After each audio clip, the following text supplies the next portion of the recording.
We will all become beasts before our end. Sound the bells and find a solid underground bunker to hide in, because on June 21st, war is coming. The trailer for House of the Dragon Season 3 has been released, and it is haunted. Ryan Condol wasn't kidding when he said Season 3 will be the season people wanted, because from the moment this trailer begins to the moment it ends, it embodies the motto of House Targaryen: fire and blood. Spoiler warning, because some of what we're about to say comes straight from the source. And without further ado, this is the House of the Dragon Season 3 trailer explained.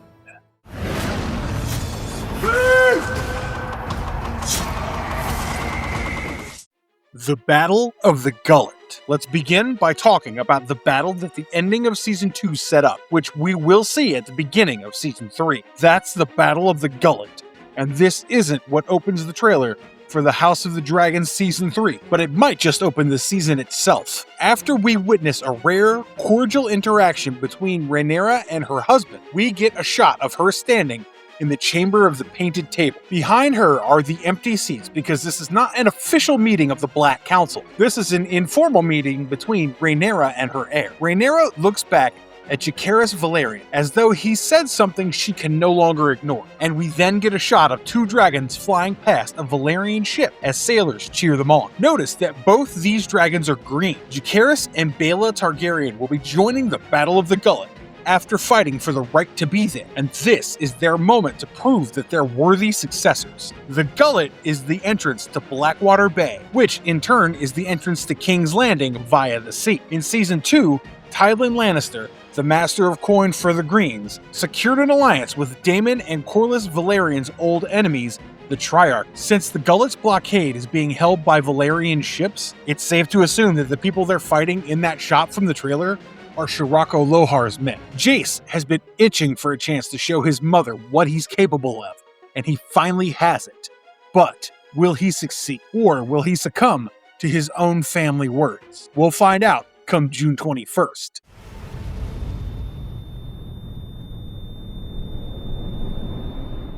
The fall of King's Landing? The trailer begins with Rhaenyra flying out from Dragonstone on the back of her majestic yellow dragon, Syrax, and Daemon telling her that she now has power that no man has ever wielded, that their children will rule over an empire forever and a day. We see her walking with a guard through a passage with pillared columns on her left. Those pillars protect a courtyard that looks like the one where Cersei Lannister had the map of Westeros painted in Season 7 of A Game of Thrones. We then see Rhaenyra walking dead ahead of Daemon as they descend a flight of stairs, hooded figures in the night, and Alicent rocking her best fur-lined cloak. All of these details seem to suggest one thing, that the deal Rhaenyra and Alicent struck at the end of Season 2 is now coming to fruition. Alicent promised Rhaenyra that she would open the gates to her if she allowed her and Helaena to escape, ensuring a bloodless transition of power. And it looks like that is what will happen, at least initially. There's a shot later in the trailer where we see Valyrian and Targaryen troops celebrating in a barracks, and the backdrop has architecture that looks a lot like the Red Keep's inner courtyards. We also see bloody feet walking in the throne room of King's Landing, and we've seen Rhaenyra rocking those boots in previous seasons. All of this suggests one thing to us, that Rhaenyra and Daemon will take King's Landing before Season 3 ends. Trace.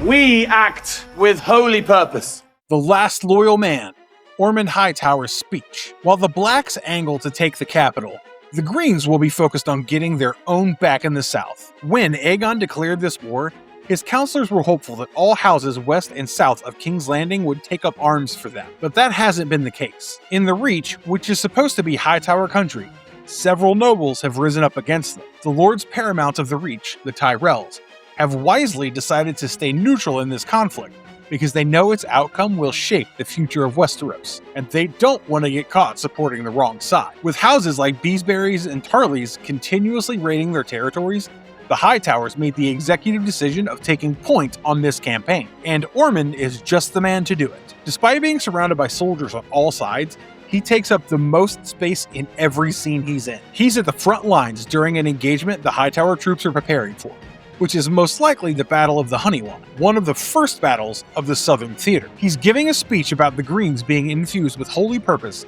at a town that looks like either Bitterbridge or Tumbleton, both important locations in this civil war. Ormond is the last true supporter of his family in King's Landing, because despite pledging his troops to them, Lord Boros Baratheon hasn't lifted a finger yet. He's waiting for the perfect chance to maneuver his family into the best possible position, like his ancestor Rogar did during King Jaehaerys' reign. It doesn't look like all of Ormond's plans will work out perfectly either, because in the final quarter of the trailer, we see him screaming in a chamber like he's just lost everything. He's got to be the glue that keeps the Greens' plans on track, because the current leader of King's Landing on their side is a psychopath who tried to kill the rightful king. And, speaking of the rightful king, I'm going to kill my brother, or die in the attempt. Where is Aegon? Aegon Targaryen is still alive, and he's actually looking a lot healthier than we thought he would. We see him in two separate scenes in the trailer. One shows him standing in front of a mounted guard with a dry landscape behind him, as people move out from where he's headed to. In the other scene, he's standing in a forested area with the man who saved his life, Larys Strong. He tells Larys that he's going to kill his brother or die in the attempt. And this is the first time in his life that Aegon's been that resolute about something. The big question in Season 3 will be where exactly he is and how does he plan to return to power. We think the former answers in his cloak. Notice that the cloak he's wearing while talking to Larys is a shade of blue quite similar to Valyrian blue. In the books, Larys smuggles Aegon to Dragonstone because the last place anyone searches for a dead man is in their own home. But in the books, Dragonstone is also bigger and less dreary island fortress, more fishing village with a volcano and an island fortress. This show's version of Dragonstone Castle completely dominates the island it's on, so it wouldn't be strategic taking Aegon there. Instead, we think Larys is headed towards Valyrian territory, because there are 3 locations on Driftmark Island where Aegon can blend in quite seamlessly. High Tide is out of the question, because it's their current seat and everyone is in a war mode. But there's also Spicetown and Driftmark Castle, the ancestral seat of the Valyrians. We would take Aegon to Spicetown because it's easier to get lost in a city, but that's just us. We still have to wait and see where Larys decides to take the man he aims to grab ultimate power through. As for how Aegon will return to power, that will include a series of Aemon-like actions and decisions. And speaking of Aemond arrives at Harrenhal.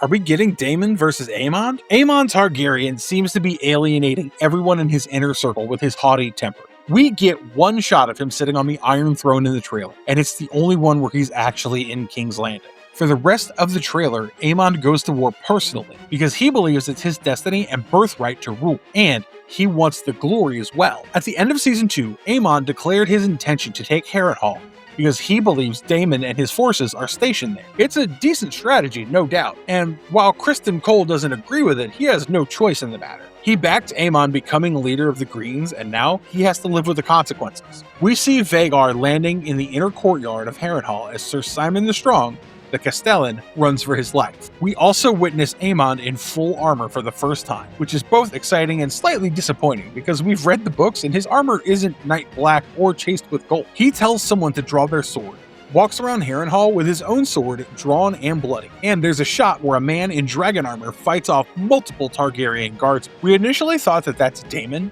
but the dragon sigil on their breastplates is red. So it's clear to us that the man roughing them up is Aemond. Season 3 will recreate Daemon's one-man takeover of Harrenhal with Aemond in the driving seat, which is yet another cutting visual parallel between uncle and nephew. But what's different about them is Daemon sought to command Harrenhal. Aemond is going to burn it a second time in its haunted history, for we see Vhagar spitting her fiery breath at the broken towers of Harrenhal like she's Balerion, and her rider is Aegon the Conqueror. This is a preview of what Aemond's reign of terror will look like, because in the books, he doesn't stop at burning one castle. He flies around the Riverlands and burns several locations repeatedly, bringing fire and blood to the world. Look to the sky. Doom and ruin surround us.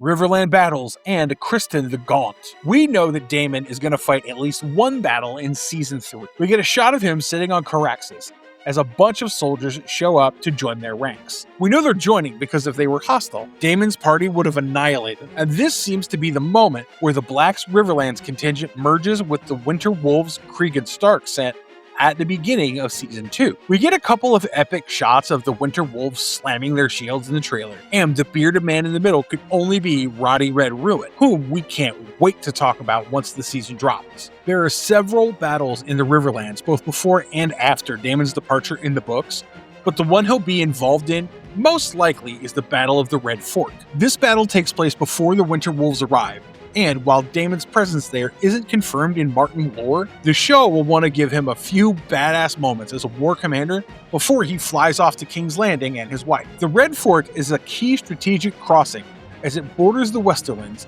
and Lord Jason Lannister is currently stationed at the Golden Tooth with the might of Casterly Rock and literal lions from his personal menagerie. It would be good to see Daemon take care of the guy that once tried to hit on his wife, but we digress. He's not the only one who will fight in the Riverlands because Criston Cole is headed there too. In the books, Cole heads to Harrenhal with Aemond, and they formulate their next strategy from there. In the show, it looks like they'll be heading in different directions. Aemond to Harrenhal, and Criston to his death. The Kingmaker looks gaunt in the trailer. The stress is melting the flesh off his body, and you can see his bones starting to peek out. He tells someone that the skies are filled with doom and ruin, and that someone's probably his new best friend, Ormund Hightower, who also has a tough time coping with the realities of war. But Criston will continue doing his duty because he also executes someone in the trailer. It's been clear that Criston is a man marching towards his death since the beginning of Season 2, but now it looks like that death will be coming sooner rather than later. The Red Fork is followed by the Fish Feed and the Butcher's Ball. None of those battles turn out well for the Greens. But what this means for viewers is that we'll get to see no less than half a dozen battles in Season 3, and that's the least we can expect after Season 2. You will do things that your heart would have recoiled from before you came to the throne. Why Alicent wants to run. The Black Queen chooses violence. Alicent Hightower has two pieces of dialogue in the entire trailer, and both of them are directed towards Rhaenyra in our opinion. Both of them also demonstrate a drastic shift in the Black Queen's policies, because she might have accepted Alicent's deal with peace in mind, but she clearly shifts to wanting war. The first dialogue is Alicent saying you would do things that your heart would have recoiled from before you came to the throne. It's followed by a shot of Rhaenyra staring into a fire where a skull burns. And the second dialogue sees her warning her daughter that they're no longer safe here being King's Landing. Now, both of these dialogues can be in reference to Aemond, because Alicent already feels threatened by it. Plus, the second dialogue takes place in a shot with the same color composition as the one shot of Aemond on the throne the trailer gives us. But we think it's her talking about Rhaenyra, because it's clear to us that something within the Black Queen will break in Season 3. There's a shot in the trailer where she's clearly in the Red Keep, and she's burning a pile of furniture and portraits, which includes the Green Dragon of the Hightowers. Then there are shots of her crying like a madwoman, with what appears to be a burnt corpse in front of her, and staring at her father's crown, while the voiceover has her declaring she doesn't want there to be any doubt about who the gods have chosen to rule. Should Rhaenyra lose another child, it would be the end of all peace in her mind. That skull we just mentioned could be Otto Hightower's. That scene where Helena's screaming in the trailer could be a dream, or Rhaenyra having her tortured, which is something she was accused of in the books. To put it simply, the friendship that opened the doors to King's Landing for her is probably going to burn to ashes in Season 3, because the Black Queen will choose violence instead. And that will be her answer to Corlys Valerian's question about what she wants from this war. But as for this trailer, that's all we've got for you guys. Did we miss or misinterpret anything? Let us know in the comments below. Like, share, and subscribe to our channel, and ring that bell icon for more content from Westeros, because Dragon Season is back, baby, and we'll see you guys soon with another fiery, bloody video. Until then, stay safe, have a great day, and as always, stay marvelous.